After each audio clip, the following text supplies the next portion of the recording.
संगमनेर क्रीडा संकुल येथील निकृष्ट दर्जाची भिंत कोसळली, भ्रष्टाचाराचा पुरावा समोर। एकीकडे 100 दिवसांचे विजन कागदावर दाखवून संगमनेर 2.0 च्या नावाने मोठी मीडियाबाजी केली जात आहे, तर दुसरीकडे प्रत्यक्ष जमिनीवर मात्र भ्रष्टाचाराचे भीषण वास्तव समोर येत आहे। आज सकाळी संगमनेर नगरपालिका क्रिकेट स्टेडियमची संरक्षण भिंत कोसळली। या घटनेने केवळ निकृष्ट कामाचे पितळ उघडे पाडले नाही, तर या भिंतीने जणू प्रशासकीय भ्रष्टाचाराला कंटाळून आत्महत्याच केली असे वाटत आहे। ही भिंत कोसळली तेव्हा तिथे 3 तरुण उभे होते, सुदैवाने ते थोडक्यात बचावले, अन्यथा आज संगमनेर शहरात मोठी जीवितहानी झाली असती। याला जबाबदार कोण? मागील 40 वर्षांपासून संगमनेर तालुक्यात सत्ताधारी राहून नगरपालिकेत अनेक वर्ष तुमची सत्ता आहे। 2.0 मॉडेलच्या नावाखाली जनतेला स्वप्ने दाखवणाऱ्या पदवीधर आमदारांनी आणि नगराध्यक्षांनी या निकृष्ट कामावर उत्तर द्यावे, केवळ मीडियाबाजी करून जनतेची दिशाभूल करणे थांबवावे। सर्वसामान्यांच्या करातून जमा झालेल्या पैशाचा वापर करून कंत्राटदारांच्या फायद्यासाठी निकृष्ट दर्जाची कामे केली जात आहेत। स्टेडियमची पडलेली भिंत हे त्याचे जिवंत उदाहरण आहे। नगरपालिका मुख्याधिकारी यांनी खालील मुद्द्यावर सखोल चौकशी करून कारवाई करावी। 1. संगमनेर नगरपालिका क्रिकेट स्टेडियमच्या कामात झालेल्या भ्रष्टाचाराची आणि निकृष्ट दर्जाची चौकशी नगरपालिका प्रशासनाने त्वरित करावी।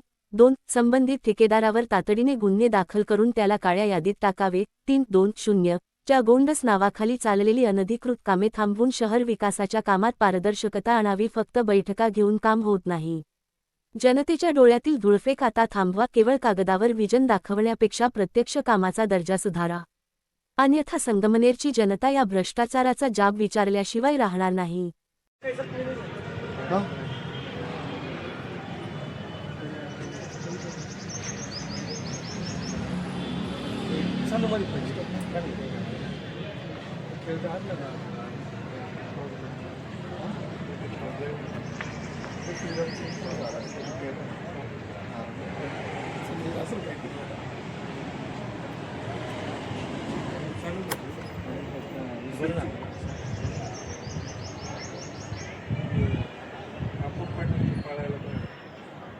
क्वांटिटीच्या बाहेर आहे ना, खेळायला काय अडचण नाही। क्वांटिटी पडली ती नाही क्वांटिटी दोन्ही संघाला राहील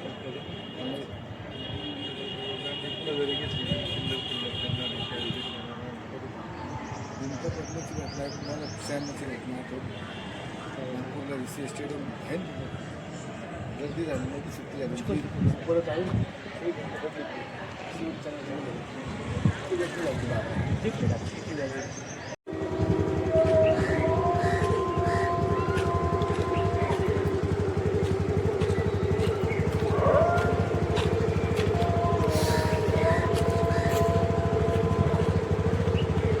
पूर्ण भिंत आता पाडून लगेच नवीन बनवली पाहिजे। पूर्ण भिंत, याला कॉलमच नाही, तुम्ही बघा ना, याला हा ना, भिंतीला कॉलम पाहिजे की नाही? कॉलम नाहीये, कॉलम मध्ये गज नाहीये, अंधाधुंदी कारभार चालू आहे। ह्या भिंतीला वरती भिंत टच नाही का? हा त्याला सांदमोड पाहिजे, अशी सांदमोड हा. सांदमोड सुद्धा नाही आहे त्याला, म्हणजे एकमेकाला सांधे जॉईंट पाहिजे, ते सुद्धा नाही आहे। थोडं जर खड्डा पडला की मार्क्स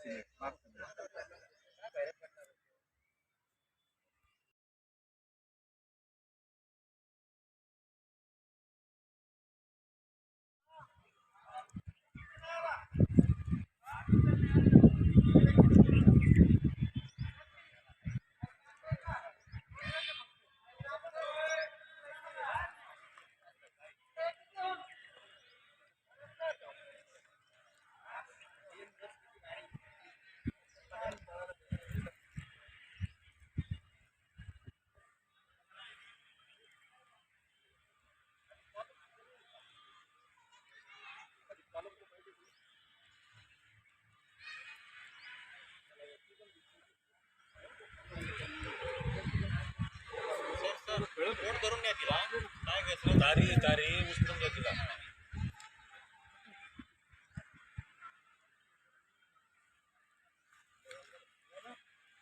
पाईपला पण हात वगैरे लावू नका।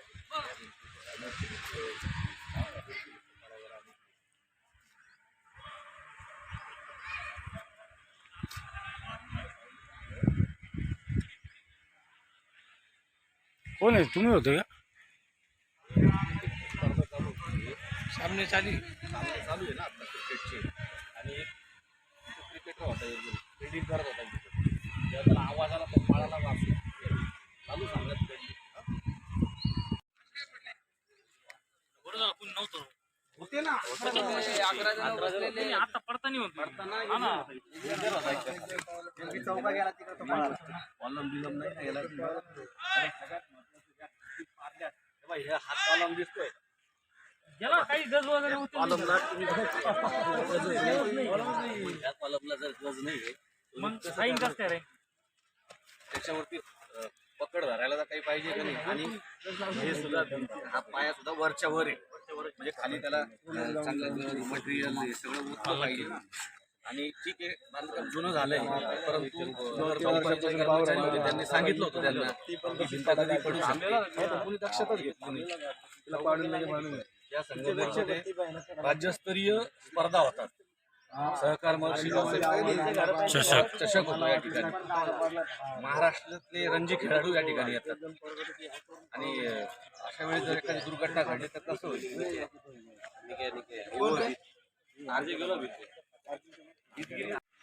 नमस्कार, आपण बघत आहात ही भिंत कशा प्रकारे पडली. आज क्रिकेटचे सामने चालू होते. गेल्या 2-3 दिवसापासून क्रिकेटचे सामने सुरू आहे. या ठिकाणी काही खेळाडू खेळत होते. सामना सुरू होता आणि 2 जण या ठिकाणी, एक त्या कोपऱ्याला आणि एक ह्या कोपऱ्याला फिल्डिंग करत असताना अचानकपणे त्या भिंतीचा आवाज आला. 2 प्लेयर जरा थोडे पुढे पळाले, म्हणून ते 2 प्लेयर वाचले. आणि सकाळी ऊन जास्त असल्यामुळं सामना सुरू होता. तर या ठिकाणी ह्या कोपऱ्याला थोडं ऊन नसतं, म्हणून ह्या झाडाच्या सावलीमध्ये या भिंतीच्या कोपऱ्याला 10 ते 11 जण या भिंतीच्या कोपऱ्याला बसले होते. आणि त्यावेळेस जरी भिंत पडली असे तर 11 जण मृत्यू पावले असते. सगळ्यात महत्त्वाचा विषय की नगरपालिकेला अनेक वेळा, सिद्धार्थ शाळा असेल, इथले कर्मचारी असेल, नगरपालिकेचे इथले जे कामगार आहेत, त्यांनी सुद्धा नगरपालिकेचे जे अधिकारी आहे त्यांना कळवलेलं होतं की सदर भिंत कधीही पडू शकते, तुटू शकते. परंतु नगरपालिकेने त्याच्याकडे दुर्लक्ष केलं. आपण बघत आहात की नगरपालिकेला हे कॉलम दाखवलेले, तुम्ही हे कॉलम बघा. ह्या कॉलममध्ये कोणत्याही प्रकारे गज ओतलेलं नाही, फक्त कॉलमला तुम्ही म्हणजे ह्या भिंतीला कॉलम ओतले पाहिजे, त्याला गजा लावले पाहिजे, RCC पाहिजे त्या भिंतीला. फक्त भिंत लावली, कॉलमच्या नावाखाली मीटर असलेलं आहे. त्याच्यामुळं आज बरं झालंय की या ठिकाणी नगरपालिकेच्या चुकामुळं कोणताही एखादा खेळाडू मृत्यू पावलेला नाही आहे. त्याबद्दल देवाचे आपण आभार मानू. आणि नगरपालिकेने लवकरात लवकर याच्यावर चांगली कारवाई करावी फास्टमध्ये, आणि भिंत चांगल्या पद्धतीचं बांधकाम करावं. कारण की विद्यार्थी, खेळाडू, अनेक स्पर्धा या ठिकाणी होत असतात, अनेक मोठमोठे कार्यक्रम या ठिकाणी होत असतात. या ठिकाणी विद्यार्थी सुद्धा होते. या ठिकाणी तर अनेक विद्यार्थी बसलेले होते. जर हीच भिंत ह्या बाजूने पडली असती तर लहान लहान मुलं या भिंतीखाली आले असते. याची काळजी नगरपालिकेने घ्यावी, एवढीच विनंती करतो.